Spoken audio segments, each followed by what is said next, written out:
Hi, and welcome to Filmmakers Compass Podcast, the show where we talk about movies and, well, more movies. I'm D-Man, joined by CP. CP, how are you doing today? Dude, what's up with your voice? Well, actually, I went to Disneyland last weekend, and I feel like I have lost my voice. So it might be a little higher than usual and a little raspy. But no, I am not sick, no sore throat. I feel fine. Just from screaming on all the rides. Yeah, I did get like on Jungle all the rides. Cruise. I'm not going to lie. I literally arrived at Disneyland at 7:30 in the morning, and I was at the park from 8 a.m. until 12:30 at night. So I was there all damn day. Wow. Yeah, but it was totally worth it. It was so much fun. And I actually got to go with Tyler and Christina, who we had given a shout out a couple weeks ago. And before we get into our shout outs, I did want to say, Tyler, thank you for reminding me to send you the link to our show, which CP, I forgot to do. Somebody wanted to listen, and I forgot to send Dude, the are link. you like the worst co-host ever? You're actively working against the success of this podcast. I know. I was like, how can I forget? So thank you for reminding me, and thank you guys for tuning in and listening. So, but yeah, I don't know if you've been to Disneyland, but hopefully you have been to the movies. I have been to the movies. What'd you see, Dune again? I saw Dune. I saw Arthur the King. How was that? I saw Ordinary Angels. It's Mark Wahlberg, dude. I mean, come on. It's also a dog movie, and I love dog movies because I love dogs. No, we should do a list sometime of dog movies. We should. Airbud's probably at the top. Just calling it right now. Yeah, we'll add that to our list of topics for future episodes. But for all you dog lovers out there, we'll announce it ahead of time so you can tune in. Nice. Well, yeah, it's always fun to get to the movies. I actually am excited to go. I want to see the new Ghostbusters movie, so I'm looking forward to that. And hopefully it delivers because I actually enjoyed Afterlife. And CP, I'm in the minority here. I know I said this in our movie remake time, but I actually did like the Ghostbusters with the women. So Answer the call. Not a yes. fan. Not a no, fan. I mean, it's not as good as the original, but like I did love the humor in it and I found it fun. Real question is this: are you getting the specialty AMC popcorn container? The Trap? Yeah. Ooh, I hope so. I wanted to get the Dune popcorn bucket, but they were all sold out at the AMC I went to. So I know it was popular, and this one might be as well. These are pretty cool. I actually really like what they're doing with these kind of collectible items that you can get going to the theater. Not just collectible items that you can get out and about. Because I think for a long time, they still do this. I got one with Dune where they give like the paper poster.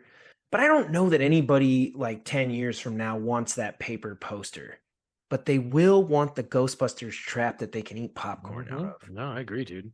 I got awesome. one for Teenage Mutant Ninja Turtles last year. It's literally like a trash can, and then they just fill it up with popcorn, and then they have an actual lid for it. And then it's just got like decorative TMNT stuff on it. That's so cool.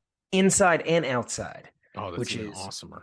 I know. So I'm a big fan of this because I think those things will indeed be collectible. There will be people that are huge TMNT fans. They're going to want that. And even there might just be movie fans that are going to want all the different movie. Well, and what's cool about it is, again, it's a reain to go to the theater because that's the only place you can get it. Yeah, it's really cool. I mean, I don't know why they're running out. I'm not sure if it needs to be that collectible. Like I went on premiere night and they didn't have it. So I was like, well, I mean, you should at least have it on like the first night. Yeah, right. I don't know what was going on with AMC, but anyway, those things are pretty cool. And I hope that if it's available, I will indeed get it. So, and maybe I'll display it somewhere here. Check it out, CP. Maybe I'll put it up here. Nice. I think you should. Yeah. Oh, sweet. For all of our listeners. Get that R2 unit. Oh, at Disney. It's not technically awesome. R2. It's just an Astrotech droid. Well, I did name him R2D4, which the numbers refer to Kobe Bryant, even though he is red, black, and white, which are not Laker colors. Figured what the hell. Use a nice call sign.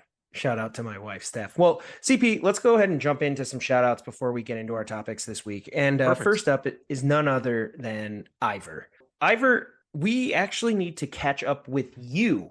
So we have on the last few episodes included some of your shout outs, but you have many more. And so this week we are actually going to dive into a couple of those. So he said about Maestro, makeup deserves a mention, but like CP, I felt that it is nothing but Bradley trying for an Oscar run. So fair. I think we all kind of felt that way where, unless you're going like full breakdown of what this character's life and work signifies, biopics often can just be Oscar vehicles. Probably was. The opposite being Oppenheimer, where there's a lot to think about and a lot at play in that film. And it's not just a movie about his life, but American history and lots of different elements. I love that comment. He also said the first three Lethal Weapons and first three Alien movies come to mind for top movie trilogy series. I like the isolation and mood of Alien 3. So honestly, Ivor, we might have to have an Alien marathon because Alien, Aliens, and Alien 3 are all very different. And they're all by three of the best directors ever. Yeah, like Ridley Scott, all James Cameron, David Fincher. Yeah, they all have like their own sort of style and mood. Even though it's like the same visual aesthetic, they're all distinct. Really good mention right there. I haven't watched Alien 3. I think it's CP. It might be all the way back to us as roommates in college. Probably. It's been a while for me too. Yeah, it's been a sec. I have watched Alien and Aliens though, both of those, which are awesome. I think that sort of thriller sci-fi mood of the first one and then like the full-on like action take that everybody sort of, it's like wish fulfillment, like oh man, imagine if you could actually like just load up on the most cool guns and then like go try to take this thing down. You're like, there you go. Right. Yeah, Lethal Weapon. I love the first one. All the movies. I mean, what comes to mind when I hear Lethal Weapon is Always Sunny in Philadelphia and them like making new sequels like 3 times. I'm too old for this shit, But yeah, I mean, those are great too. So he goes on to say, I know this is pithy. I had a problem about Kimmel's monologue at the Academy Awards. He said something about even though there was a shutdown in Hollywood, that they still produced many great films. I think most of the films represented at the Oscars were finished, and that statement should be used at next year's awards. Are you following me there? And yeah, actually, I agree with that as well. Like for instance, Barbie, Oppenheimer, they didn't get their promotional run, but they were pretty much done by the time the strikes went into effect. So there were a few movies, I don't know the release dates of all the nominees, that did come out after. But again, I think to his point is that a majority of production was done. I think what we lost out on was mostly promotion. Yeah. So it wasn't necessarily that these movies were wholly impacted and their trajectories changed due to the strikes. Good call, Ivor. That's a good point. Yeah, I like that. Oh, and then he says, also, I think the Naked Gun trilogy should be mentioned. I don't know. I guess you could. I don't know. We're talking best trilogies of all time. I mean, it is a trilogy. So I don't know. What are your thoughts on that one, CP? I heard they're remaking it with Liam Neeson. What? Which seems bizarre. So bizarre. Yeah, I don't know. I mean, what was his name? Strike me as a funny guy. What was the actor's name? It's Leslie Nielsen. Nielsen. Yeah. Okay. I mean, he's just so perfect in that role. Like those movies are cool and everything. Like I said, I mean, I wouldn't stack it up against like the Star Wars and Lord of the Rings trilogies, but pretty good. So CP, I do have a couple more shout outs. So Boone actually chimed in and was watching the Oscars live.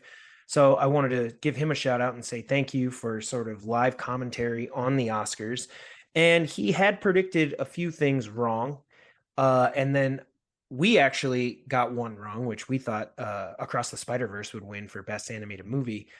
But it actually makes sense. I mean, it was kind of the crowning achievement of, essentially Japan's like greatest anime creator. So that's true. I didn't mind it.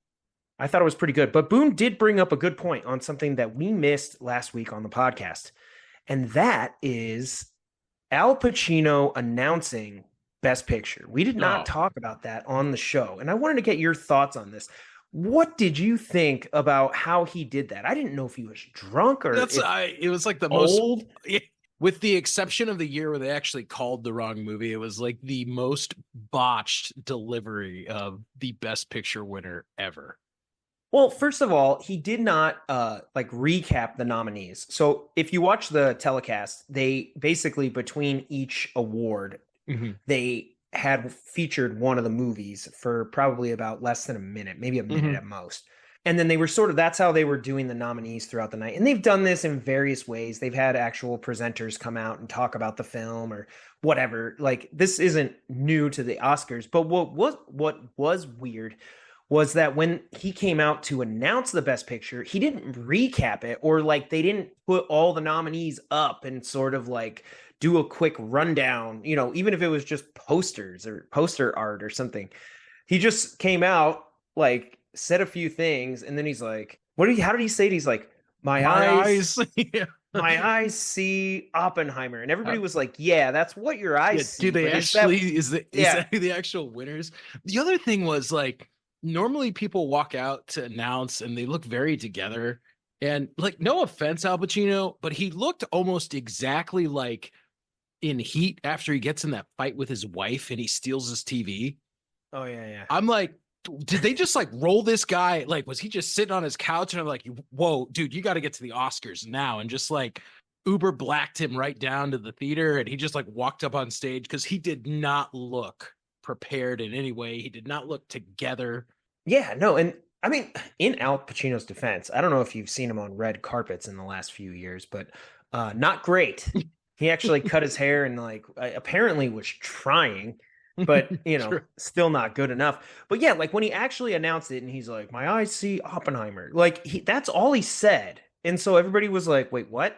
And then the music played, I think, and everybody was like, it's Oppenheimer. But yeah, it was bad. I don't know. It was just a weird thing. So thank you, Boone, for bringing that up because that was definitely How something. did we not talk about that last episode? Well, we talked about it in pre-production, and I think it just slipped our mind. I actually have it here. I have it listed in my notes. I have like Billie Eilish, I'm Just Ken, John Cena, Arnold, and Danny DeVito, Batman, Al Pacino, Donald Trump. Like it's in there. I think we got carried away with some of the other topics. So thank you. I do want to give a shout out to Abraham Torres. I woke up the other day to him quoting Lord of the Rings, Return of the King. He just texted me out of the blue, and I love getting movie quotes out of the blue. And he was actually quoting when the Riders of Rohan show up on that hill. And I was able to complete the quote where I'm like, ride now. Yeah, that was awesome. yeah. Oh, that's a good one. Totally made my morning. Thank you, Abraham. Appreciate that. CP, you went and saw Madam Web, which I believe we did mention last week, correct? Yeah, I think so, unfortunately. Well, according to your posts, Brian Ten Bosch chimed in and said, throw it in the trash. I wasn't he did not really like sure. it. Was he talking about the movie or was he talking about my life? Because it was a pretty bad choice. I think he was talking about the movie. But on that note, I just wanted to say, hopefully it's in the trash. So I don't know if Brian saw it. I didn't see it. So I don't know if it was that bad. I hope nobody sees it. I wish that on no one ever. I'll take your word for it. So final shout outs. I want to give a big happy birthday shout out to Johnny Sanchez. It was his 65th birthday this weekend. I hope you had a fantastic birthday. And then a belated birthday wish to David Gutierrez, who also listens to the show. And David, hope you had a great birthday. Happy birthday. So, all right. Well, CP, let's go ahead and jump into our topic this week. I'm going to let you introduce it. Actually, let's take a second to talk about some box office numbers.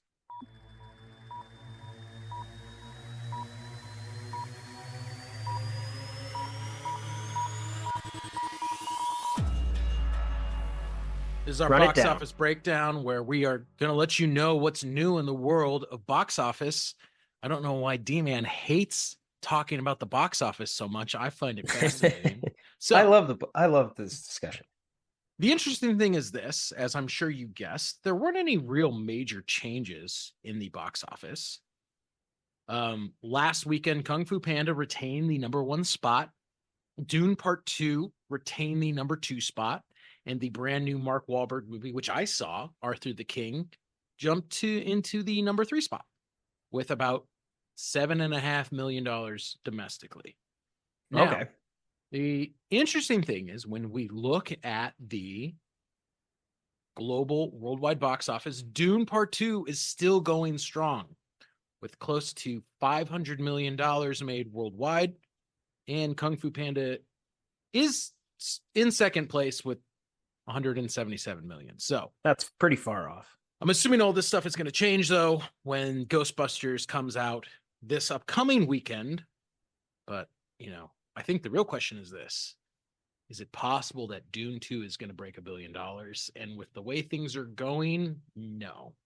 Yeah, I don't think so. Probably end a solid 700 million. $1 billion's tough. I mean, they've already had their biggest press, the most they're going to get in terms of a wave of interest in the film, and that got them halfway there. I mean, it seems unlikely that they'll make up the other half. If they were at like 750, 800 at this point, I might agree with you. I think the only things working against Dune are one, it is a very long film, which does affect theater runtimes as well as people's willingness to see appetite. Yeah, appetite for sitting through a 3.5 hour movie or however long it is. And then, as a sci-fi epic, I know Dune is considered, one of the more popular sci-fi novels of all time, but it does feel a little bit more niche, where I feel like Lord of the Rings in particular was more mainstream. Even if you'd never read Lord of the Rings, you were sort of familiar with it, where Dune, I feel like there's a lot of people who've probably never heard of it, even despite having a movie made in the 80s. They've just never heard of it, up until part one. So there's probably a lack of interest from some people that would otherwise probably really love the movie. They just don't know. So no, I think you're absolutely right. So that's your box office numbers, D-Man. Now let's actually get into this episode, as I know you're anxious. Yes. Let's hear it. So, CP, I know you're going. I'm going to try to go, but I can't guarantee I'll make it. But this week is actually the re-release for the 25th anniversary of The Matrix. So, if I'm not mistaken, it's 1999. And at that time, it was the Wachowskis, but now the Wachowski sisters. And it's just an incredible movie. We've actually talked about it on this podcast before. So we're not going to do a full breakdown per se of what we love about The Matrix and all this stuff. But I want to throw it over to you first. Why do you think the original holds up after 25 years? What about it has staying power? Wow, that's a very deep question. I think part of it is The Matrix was groundbreaking from a visual effects, right? There was a lot of sequences and its use of physical stunts with emerging CG technology. It really pushed cinema in a new direction. So that always helps. But on top of it, they did a great job of taking a very high concept story and packaging it in a way where I think the average moviegoer, for the most part, could understand what was going on.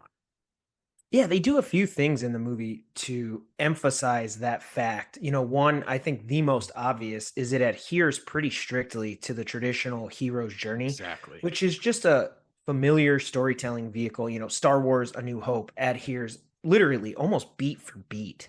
In fact, in film school and writing classes, I think Star Wars and probably even The Matrix are taught when discussing the hero's journey as modern variations of that. And so using that as sort of the spine of the story, I think helped take this high concept kind of world and everything that they're creating and grounded it in a story that's very familiar. Exactly. So I think that worked. I think you had mentioned in pre-production, if you want to explain it, they have a sequence where they do boil essentially another high concept thing down into a visual, which is great because it embodies show, don't tell, which I think other lesser movies tend to just tell us through monologues or, long exposition, where here they were able to very clearly articulate this through a visual. Well, and I mean, when you think of The Matrix, one of the most infamous scenes in the movie is the battery sequence where Morpheus holds up the Duracell battery to show us that this is what human beings are in the future. What And product placement by Duracell? That's it just awesome. comes off so well because he's explaining these high concepts of this Matrix world. But as soon as he shows us that, it doesn't matter. We're like, boom, I understand. Thank you. I get where we are. We're Yeah, batteries. like he literally is explaining sort of the history. And at this point, they're visually kind of showing us exactly what he's talking about. But this is a little more tell, don't show, right? Like it's Mm-hmm. him telling Neo specifically, like, how did we get here, right? Because Mm-hmm. at this point, Neo's perception of reality is only the Matrix. He doesn't Yep. realize there's another world outside the Matrix. And so he goes through all of those layers of AI and they took over and all this stuff. But he's able to very clearly just be like, you know what? The whole point of all of this was that the robots are turning humans into this. And then he Mm-hmm. just holds up that battery, and you're like, okay, that makes perfect sense. They're using, human beings as batteries to power their robot technology. Got it. Yeah. Yeah. And And I, without I that think sequence, I think the movie would have been much more, convoluted to everybody. But because they brought it back in that simplified visual image, everybody got it. I also think one of the things they do really well that allows the movie to hold up is the genres that they're playing in, which are Mm. sci-fi and kung fu. Which I think it was neat that they reintroduced sort of that kung fu martial arts genre in a fun, creative way for modern audiences at the time in 1999, because kung fu or martial arts films, they'd kind of fallen to the wayside That's a good for, point. 80s big gun action, A-Team or uh Yeah. like Arnold and Stallone and all of this, and there were these, epic sci-fi movies, Terminator, but it was with guns most of the time. They're not doing this sort of hand-to-hand combat. I mean, at that time in 99, the closest you're probably getting to that is like Dragon Ball Z on TV. Mm-hmm. At that time, the greatest action cartoon ever made. Mm-hmm. You know, Mm-hmm. so we just weren't seeing a lot of that. It reminded me a little bit of like westerns. In American cinema, westerns at one time were a premier genre of American cinema that have sort of fallen off, right? We don't get a lot of westerns anymore. And usually when they're dated. They take place in a previous time. Occasionally like Star Wars came out. It's including a little bit of that genre in it. And I think that touches something with movie going audiences. And Kung Fu here does that same thing where it just sort of works and it grounds the film and makes the fighting and action easy to understand. Yeah, I think that's a really good point. And the Wachowskis, in their decision to make a sci-fi kung fu movie, right? Which, as you said, they very famously pitched this film to Warner Brothers as Kung Fu meets robots, which is a great description Awesome. because we get That's that. all. Sold.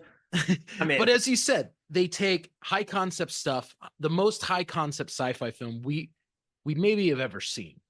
At the same time, they intersplice it with these intense, visually satisfying, intricate action sequences. And because of that, they just really hit this formula where if they leaned too far in one direction or the other, I just don't think the movie would be as remembered as it is. Right. And even, Kung Fu itself, it doesn't date anything in Mm-hmm. terms of the actual technology that was being used, where you're like, look at them with their guns, and we're so evolved at this point. Mm-hmm. Mm-hmm. Kung Fu plays great 25 years later. It plays just as well today as it did 25 years ago. Yeah. So, and on that note, I think another reason that the movie actually holds up is the in-world technology. We haven't surpassed it in 25 years. So we do have, MMORPGs, we do have virtual worlds, and we have virtual reality. We've talked on this podcast about the Apple Vision Pro and sort of, the Quest headsets 2, 3, and where this is all heading. But I mean, we're clearly nowhere near Matrix level technology. And CP, we've also talked extensively about AI and its role in the movie industry. Mm-hmm. But in terms of like artificial general intelligence and this whole thing, like we just have not reached that point of where the Matrix is at in the future. So I think in terms of does the movie hold up? It does, because it's still a warning for those same exact things. Yep. So even probably more prescient today than it was in 99. No, like in 99, that was like true sci-fi, where today we're like, we're pretty damn close to this stuff. Yeah. Like, we better watch out. We might have to black out the skies, go underground. I don't know. Yeah, that's a good point. That's a good point. And So, on that same note, right, the portions of the world taking place in the Matrix, while they are dated, they are intentionally dated to the Matrix, which was created to mimic the year 1999. So yeah, even right? from that perspective, it doesn't feel like an old movie Yeah. because it's intentionally set at that point in the past. Yeah, and if you didn't know any better, right? You're just plugged into the Matrix as a battery, then that is your present. That's your reality. Yeah. Yep. So, and who knows, if the Matrix had lived on, maybe they would have updated it, every 5 years or so. Introduce some new tech for those zombies in the Matrix. Right. I did want to give a tip of the cap to, at the time, you mentioned bullet time and some of the special effects. I mean, the Matrix was known for being groundbreaking. I don't know if you've seen the behind the scenes on bullet time, but they actually set up cameras to represent, I believe, frames, as they would run the camera. Instead of physically moving the camera, they would snap individual photos. Yep. And they would then, I don't know what you'd call it, like edit it all together or like stitch it all together. And you would get the visual of like the camera sort of floating around Neo, but it was like real. It's insane. Not this virtual thing. Like, they set up these cameras and did that effect. It's pretty wild. No, it's awesome. I think of, in the 90s, the movie Speed comes to mind, where it was like this huge phenomenon. And everybody was like, "Oh, Speed is so good." And then it's like people made copycat movies, and it's like, it's Speed on a boat, which I guess was just Speed too. But it's Speed on a plane, it's Speed at a resort. Yeah. And I think that happened in the 80s with Die Hard. And with The Matrix, you saw a lot of movies sort of take these visual effects and implement them into their movies. I think there were just things, it was like Jet Li films, Bulletproof Monk, and all these different movies of that era, where it felt like, it's like the Matrix effects. Yeah. So that's pretty cool, because they do have their place then as, a special effects movie. And I think the Matrix acted as, maybe an inspiration for a lot of current special effects artists. Oh, I definitely agree. So you might see that showing up in other works, which is pretty cool. Mm-hmm. And then something else that I think the movie does really well, and I always harp on this when we do our total rewinds and movie remake time segments, and that is, I think the film has a strong iconography. It embeds itself in our culture, whether it's the falling green code that many people had as their own computer screensaver, bullet time, and special effects. The movie is quotable. I think the music to this day is still recognizable, especially that main entrance theme. If you've ever seen the movie, you remember it. And then I'll throw it over to you. Like, one of the best scenes, it stands out so well, is red pill versus blue pill. And if that's not an analogy used all the time for people having to make a choice, that's a great scene. And again, like we had said earlier with the battery, like their ability to sort of condense all of this down into like this choice. Yeah, that's very visual. I don't know if I'd use the term iconography. I don't know that that's what I would go with. I think it's just the style of the Matrix in some ways has outlived the story itself. The cyberpunk look with the sunglasses and the leather, the green tint and the blue tint of the movie. I think that those type of things have made the movie memorable in ways that if it was just set like any other action movie, I don't know that it would be. Yeah, I don't know what the right word is, but that's what I use. CP, I mean, we've both watched this movie recently. It's just awesome. It's so well done. It's a complete self-contained story. I mean, my assumption is that at the time, they did not know if they would ever get to make sequels or if they'd even thought about sequels at that point. So much as like, it's just this great film and I really enjoy it. Because when we look at the story arc of Neo, it's almost completed by the end of the first film when he becomes the one and he realizes his control over the Matrix and he's become the master of it. And it's wrapped up rather nicely. Yeah, I think so. So, it just has that rewatch quality that, allows a movie to last for 25 years. Mm-hmm. So, and you had mentioned too something about Plato's The Cave and how this movie is sort of like, is it like a An remake of analogy. that? Yeah, or is it an Well, analogy I or what's think, going or on? allegory. I think that, and I mean, one of the other reasons I think why people have so much fun still talking about the Matrix is there's lots of different analogies and themes that people see explored through the film. I think Plato's The Cave is a great one in the sense that if you remember the story from philosophy class, right? Socrates is telling the story about these fictional prisoners who've been imprisoned their entire life and they've never seen light. They can only see the shadows of the firelight. That's what they understand the world to be. And once that prisoner, one of the prisoners is released, he's scared of it. And when he goes out into the new world, he sees this new reality that he never could envision while he was trapped in the cave. And upon returning to it, the rest of the prisoners in the cave don't believe him. And actually, since he can no longer see in the cave, think that the outside world is actually harmful to them.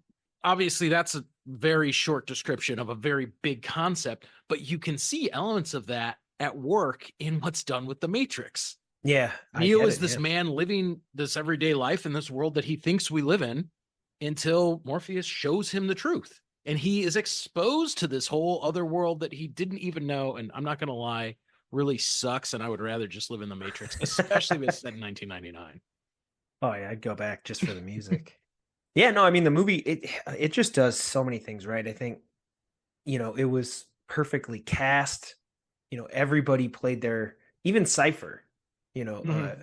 Well, who is that? Joe Yeah. Panta. Well, how do you say his name? Jelly or something. Yeah, Pantelangeli. I mean, he does a great job. We can all kind of see it coming, but that makes it a little bit more fun because you're sort of on edge with his character waiting. It's Mm-hmm. not the surprise. It's like, hey, when's it going to happen? And it adds a certain level of tension to the whole overall story. And yeah, I just thought everybody sort of brought their A game. I mean, for the three main actors, Carrie-Anne Moss, Lawrence uh, Fishburne and yeah, Keanu Lawrence Reeves. Fishburne and Keanu Reeves.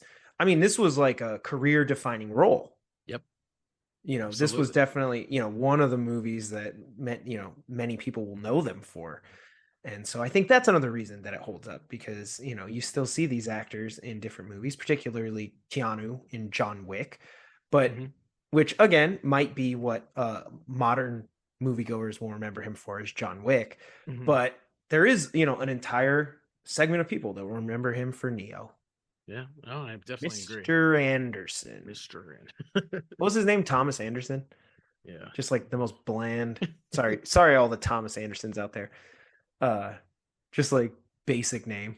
So, and then the final thing, CP, that I wanted to just sort of before we move on acknowledge is sort of how the Matrix through a trans lens can have sort of a modern day interpretation where I think because the actual directors have transitioned and are now the Wachowski sisters, there is a certain level of reading of their work as maybe, the Matrix is representative of like being in the closet and then being freed and, you know, like sort of knowing the truth. There's identity at play. I think one of the things that comes up often is right Neo's insistence on being called Neo and not, they keep referring to him as Mr. Anderson, Mm-hmm. kind of like misgendering or misnaming somebody after they've transitioned, like a lot of things. There is a certain reading of the films through that lens that I think has a modern day relevancy Mm-hmm. that is maybe even more true today than it was in 1999, Yeah, just because of again, how like things have progressed there. exactly. And I think at 1999 we're seeing this story about, perceived reality versus actual reality and truth and the subject nature of it. And I think after looking back 25 years and seeing the transformation that both directors went through, I think it's very easy for people to say, well, were they trying to tell us more? Was there this Yeah. whole other set of themes that we didn't know about until now that, 25 years later, we're on the other side of this? And I think it's definitely a possibility.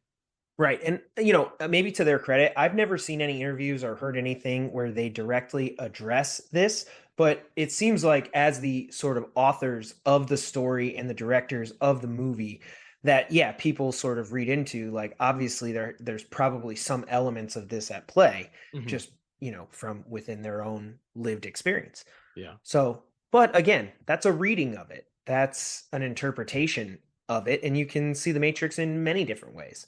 So, but I just think that maintains its relevancy today and why we still celebrate it after 25 years. Yeah, I think you're right. So, I wanted to move on to a slightly different topic, but we're still talking the Matrix here. And I wanted to ask you, why in the world do you think the sequels are nowhere near as beloved? Now, we've heard this saying many times, the sequels are never as good as the original. And there's a few exceptions to that where people can argue, right? Dune Part 2 is, probably the most recent version of that. Yeah. But I would say Dune Part 2 is even like, it's a part 2. It's not even like a sequel in maybe the traditional sense, although it is objectively, I think it's better than Part 1. But you have Empire and Godfather Part 2, and there's a few out there where people are like, oh yeah. But most franchises, as the sequels progress, they get worse.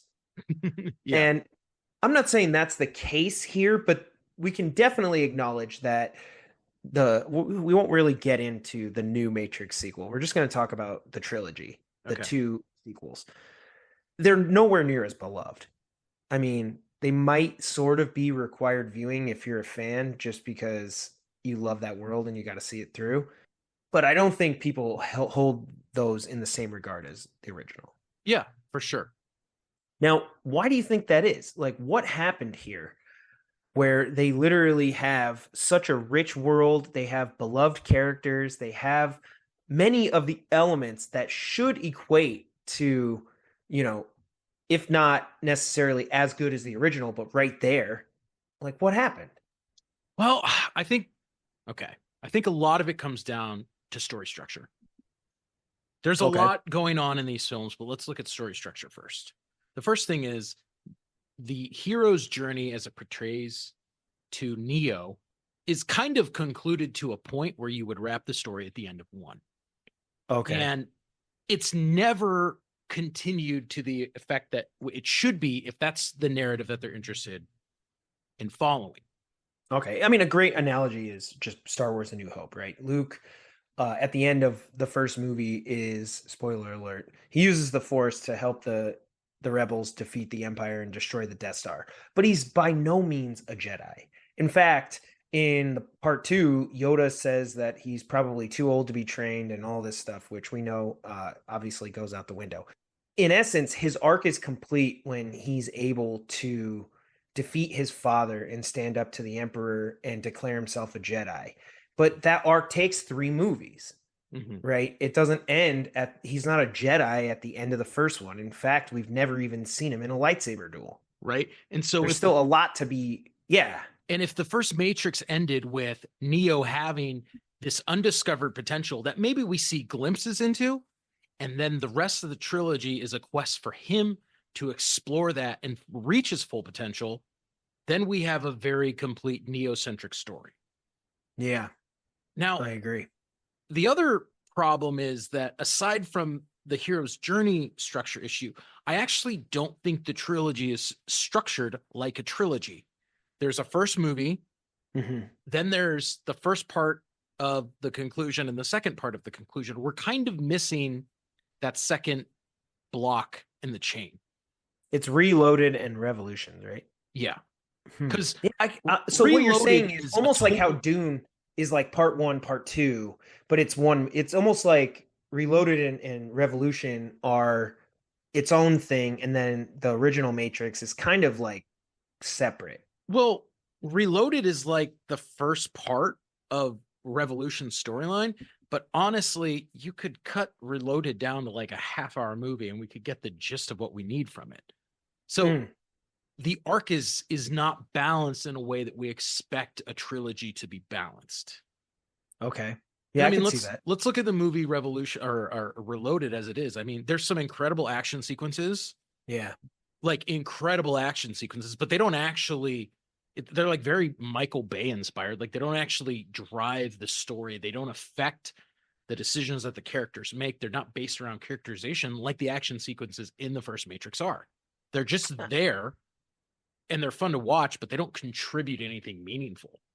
Yeah, I think you do make a good point in that, those action sequences, it almost felt like because of the recognition the first movie got for its special effects and bullet time and all of that, that they felt compelled to like, well, we have to like up the ante and we have to create.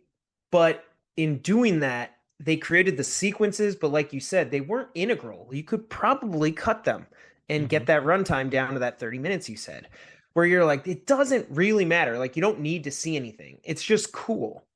And that's always, a recipe for disaster. Well, and then I mean, even the villains in it, the twins, like, are so B tier in terms of the actual Matrix storyline. Like, they don't really contribute a lot. I mean, we can give a tip of the cap to Monica Bellucci. I mean, that's all. We'll leave it there. Look, there's stuff that's fun, but it just doesn't carry the weight that the first movie does. And I think that same thing follows through Revolutions. And my problem with Revolution is the story just doesn't hold up. I think if this is the story about Neo, even if we say at the end of the first Matrix, Neo has achieved this status, now is about him continuing forward, right? Well, based on that trajectory, Matrix Reloaded should be a movie where Neo proves to the machine that he is in fact the master of the Matrix, not them. And the best example of this being a failure on the part of the writers is when Neo fights Agent Smith, right? In the first one, he beats Agent Smith very, very easily at the end. In the second one, they just they have that awesome fight sequence where they fight sort of perpetually until realizing they are matched completely, until Neo just runs away. And Reloaded should have been a movie about Neo as a character, proving to the machines that he is the master of the Matrix. And then the last bit of growth for Neo is he has to become, if he truly wants to save humanity, he has to leave the Matrix in 3 and destroy the machines outside of it, which they kind of get to in Revolution, but he also doesn't actually ever truly destroy the machines and free humanity, as he is set up to be as the savior messiah figure. Yeah, I think there's a lot of things in there too that you mentioned that also, like, first of all, like, how did Mr. Smith even come back? I don't know if it's ever really explained. I mean, they sort of discuss him as this like negative part of an equation. I mean, I'm sure with deeper reading into it and all that, you could figure out exactly what they were going for, but it just felt like when you're watching it, like, I guess he's back, oh, okay. And he's stronger, but why? Where did this power come from? Because in the first Matrix, we were taught that the machines were limited by the technology and algorithms that humans could exceed, right? Or the one could exceed. But I mean, even the humans in the Matrix can break the rules. Or I think he says bend the rules. And then the one can break them. Yeah. Like, where did he come from? It's not really explained. He just comes back. It's like they needed an adversary for Neo that could be his equal. But like, realistically, like you said, in the story that they'd written in the first one and created, like, Neo should have no equal. Well, and on top of be able to bend, or break the rules and do whatever he wants. I mean, and the other problem is, right, like, who is the villain in the Matrix trilogy? It's not the architect, it's Mr. Smith. It's supposed to be Smith, but the problem is Smith is set up as a subordinate program within the Matrix, right? Yeah. But he's not executed in the way that he should be to rise to the level of the Matrix's grand villain. The character of Smith should have been a better example as someone like the character of Joubert in the story, Les Okay. Mis, right? This character Yeah. who lives by a code of black and white, and he sees the world in black and white. For Javert, it's right and wrong. For Smith, it should be, this is my job. These are the things that I do policing the Matrix. And when it reaches the point that he realizes that not even the AI overlords who oversee the Matrix that he is responsible for running are abiding by those same rules, he takes it upon himself to rise to a level greater than them to put things back in order. Oh, dude, we should have got that movie. But we don't get it. We get like this guy who just, because he's a cool villain in the first one, just keeps coming back to a stronger and stronger level, to the point that the humans and the machines are like, at the end of the day, like, we all just hate Agent Smith. So if you do something about that, Neo, like, your people can do your thing, us machines will do our thing, and like, we'll just call it, evens. Yeah, I think that would have been cool. I think Agent Smith evolving too and having sort of a different appearance, because he always takes on the appearance of an agent, but if like you said, if it's done correctly, he should be superseding that. He's not an agent anymore. But he always sort of has that appearance, which again just sort of reinforces visually that he's still bound by those same things, where he should look different. Yep. I don't know. Another thing that I think pops up frequently is that the story itself in Reloaded and Revolution got too convoluted, too philosophical, a little hard to follow and understand.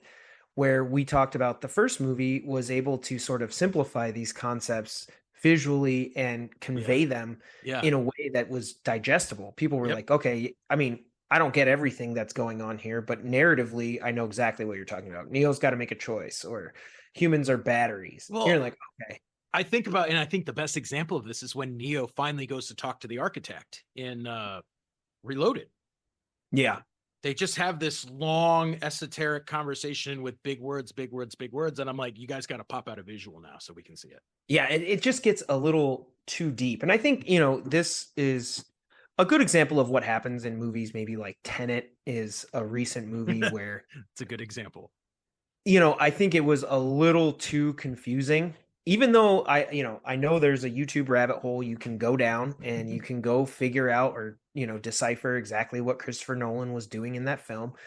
But it was a movie that, for most people, just upon an initial viewing, they didn't really know how the mechanics of the world worked and what was happening on screen. And to the movie's detriment, right? It was a little hard to follow and understand. And I'm a good example of that, me personally, where I remember like after Interstellar, which I'm just using another Nolan movie, but after like Interstellar, I'm like, oh my God, I want to know more about time dilation. And I went down that YouTube rabbit hole because I thought the concepts and stuff in the movie were fascinating. I'm like, oh my gosh, I want to learn more. But after Tenet, I was like, I don't really care to learn more. Like, like everybody that was telling me, they were like, oh my gosh, like the movie's so amazing. And like, you have to sort of learn how all this stuff works. And I was like, I don't know. And that's not to say that I won't watch Tenet again. I mean, I'll definitely give it a shot. I love Nolan. But movies can have that effect where you sort of lose people along the way, even though you're doing these really high concept things that, if given the time and exploration, probably are as deep as they appear to be. It's just that most people aren't willing to put in that time. No, I agree. So, another one is Star Wars prequel trilogy, right? Like the first trilogy follows the hero's journey. You're watching Star Wars. It's this big space opera adventure.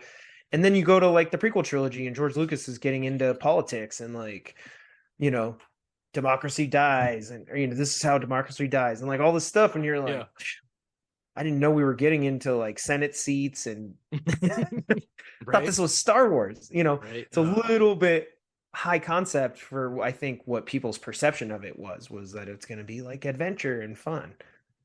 And even though I love the prequels and, that's like I said at the top, like I don't hate the Matrix trilogies I hate the last one. I thought that one was only, as a trilogy, it still works. It's just, you got to be sort of willing to deeper. And again, I also think it's weird that at the end of the Matrix, like the machines are not defeated. I think we want a story where the one saves humanity from their AI overlords. Well, right. It's just a piece.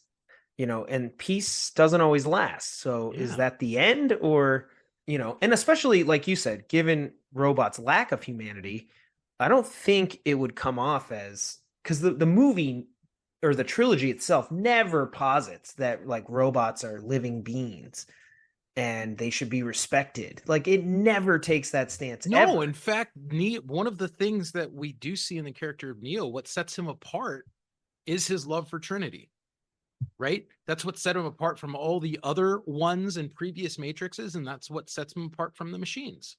Yeah. So, I mean, that's, yeah, again, they broker this peace, but first of all, like, can you even trust robots to No, maintain a peace? I no, don't know. Can you even trust people? no. So, I mean, it seems very fragile at best. And at worst, you're like, I mean, the war will just start up again. And so it doesn't seem like peace is the best option. Where I understand having like, a third option sort of as a narrative element of surprise, right? Like Luke Skywalker needs to defeat Darth Vader to become a Jedi, but instead he refuses to kill his own father and tosses away his weapon and sort of chooses that third option. If you do it right, it can work. Yeah, yeah, yeah. No, I It's agree. just they didn't really execute it in a way that peace makes sense. No, I totally agree. So, So I do want to point out also that in the third movie, Revolution, I think they stray too far away from the main characters. well, and that's what I was going to say. And I think that might even be a whole failure of the trilogy in the sense that in the first Matrix movie, we are introduced to a cast of characters, right? Everyone on the Nebuchadnezzar. And then Yeah. most of them are kind of wiped away. And in the second film in the trilogy, we get a whole bunch of new characters, and that continues to grow in the third. But the problem is, those aren't people we were invested in from the very beginning. And I Yeah, think that's a problem. we feel that. It just doesn't, you're kind of like, I mean, I know we're following them, but I don't care about them. Mm-hmm. And, can we get back to Neo? Because that's who I wanted to see. And they have these incredible sequences of people and, mecha droids and firing guns and all this stuff. But even some of that to an extent loses, I think, a little bit of its like epic scale when, it is all CGI and it's characters that we don't really care all that much about. I mean, no offense, but like, yes, the main characters in the Matrix are on a quest to save Zion and humanity, but to be honest, we don't give a shit about anyone in Zion. No, in fact, Like narratively. they're kind of douchebags too. Like literally, they're talking about how like millions of machines are at the door of Zion, and they're all just like in a drug-induced rave partying the night before. And I'm like, do you guys Sounds all really want right. to live? Because that is like the Well, maybe opposite of not. Like wanting to that's the live. thing. Like if you don't want to live, like maybe that's the way to go out. So I'll keep that in mind for the future because we're pretty close. Drug induced rave, got it. But yeah, I think they stray a little far from the main characters.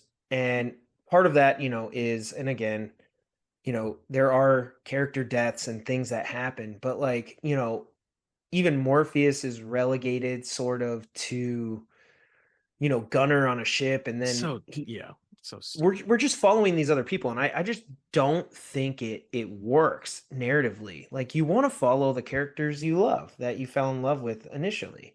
yeah. So yeah, I think that drags it down.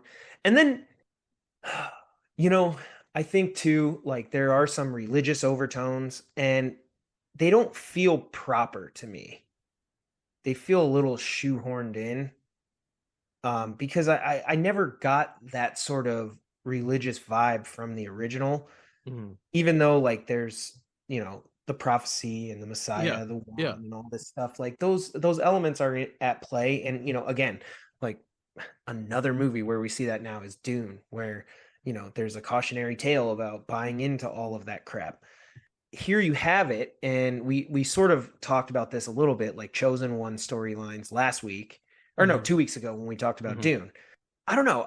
I just don't know if the religious aspect really elevates the story in any way other than us just making connections if you happen to know the religious Yeah, stories. I think you're right. In all honesty, I think the other thing that I find really odd about the Matrix is I get the idea of having a final showdown outside of the Matrix. But I thought it was really weird how they try to take the powers that Neo and Agent Smith, possess within the Matrix into the real world. I thought that Yeah, was that was just weird. too weird and kind of a stretch and sort of a disservice. Well, it also didn't really go anywhere. Yeah. Um, I obviously there's a metaphor there about like Neo losing his sight and sort of finding it again through an essence of code, the way he sees it in the Matrix. But there's nothing within the story that suggests that should happen. Mhm. It just feels a little like I guess that's lucky. You you lost your eyes and yet you can see, like, I don't know why, but okay. Yeah. Yeah. you know and then obviously like Agent Smith sort of taking over a person's body and like checking out of the Matrix. I don't hate that concept. I just think it would need to be executed a little bit better, Then it so that was. Yeah. yeah, I just think it sort of came out of the blue, where if you had done it correctly it could have been cool. And I don't think I would have him. I like the idea of him trying to kill Neo in the real world. I think that actually makes a lot of sense if he's able to escape the Matrix into a real Yeah. world body. Yeah.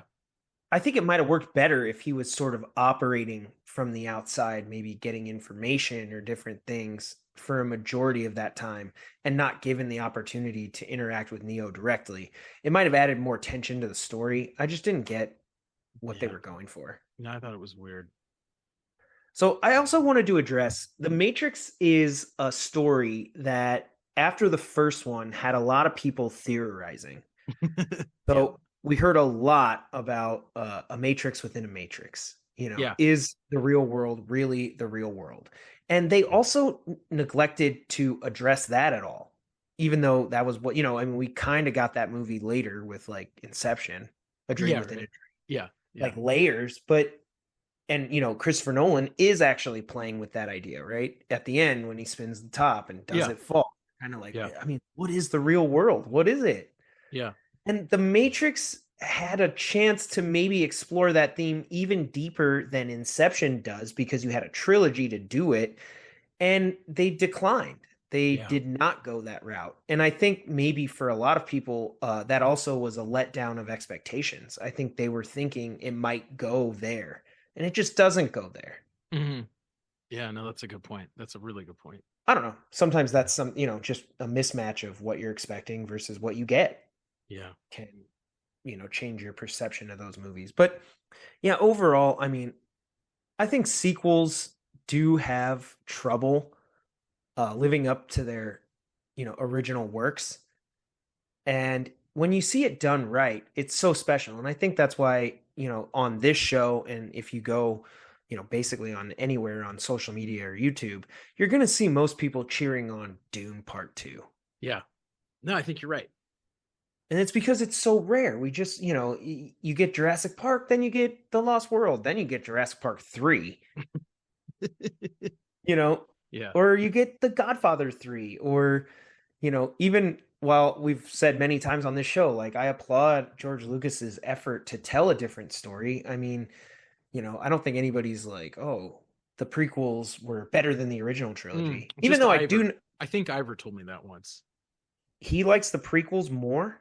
No, I just wanted to troll him on this. Oh, I was like, Ivor, let's have a discussion. But no, I mean, like, it's just such a hard thing to do, to live up to an original work, especially a beloved work.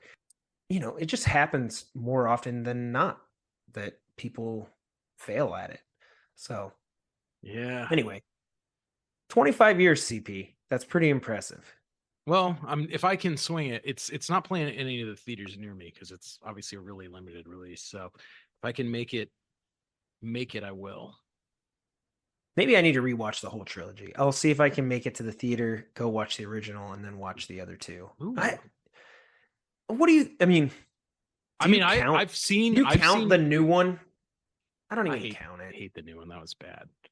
I mean, it's fun in its own way, but like as far, it's just not even not even remotely the same story. Well, and it's just dumb. I'm like, okay, so you have to rebuild the Matrix, and I get that you're like, oh, we need Neo and Trinity to make this thing balance. I'm like, okay, I can kind of buy that.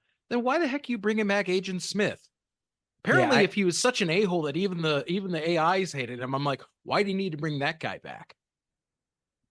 It really doesn't make sense. It literally just honestly feels like a cash grab. Well, that, and it felt like a commentary on sequels and yeah. There was a little bit of that at play, which that's what I was talking about. Like, it can be fun in its own sort of unique little space that it has, but in terms of like as part of the Matrix anthology, I mean, it's god awful. It just does not fit with the original 3. So, but anyway, CP, that actually that does it for our discussion today, unless you have anything else you'd like to add. Only thing I would like to say is I would have loved it if in the trilogy they finished off exploring that cave analogy. And at the end, after Neo freed everybody, even though he was the savior, he was rejected because they couldn't believe the world that he was describing to them. I think that would have been really cool. Yeah, I always hate when we're like, oh my gosh, this is what they should have done. That's literally what my my episode on The Last Jedi was a few weeks ago. Like, what should Disney have done with like the sequel trilogy?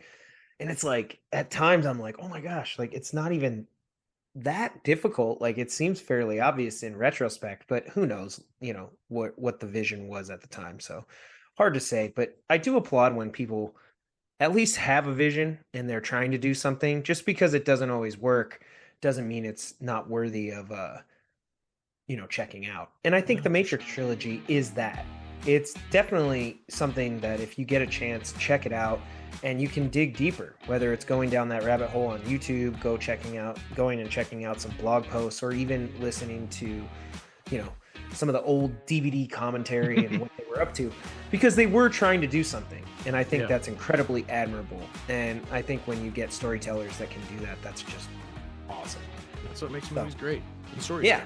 Well, CP, to all of our listeners, thank you all so much for tuning in. I hope you guys enjoyed the show. Be sure to continue the conversations on social media and our website, which you can go to at filmmakerscompass.com. And you can follow all of our social media channels at Filmcomp Podcast. And you can follow me at BigKidDman. And you can follow me at NDCal5. Thanks for hanging out, talking movies with us. We will see you back here next week. Until then, keep watching movies.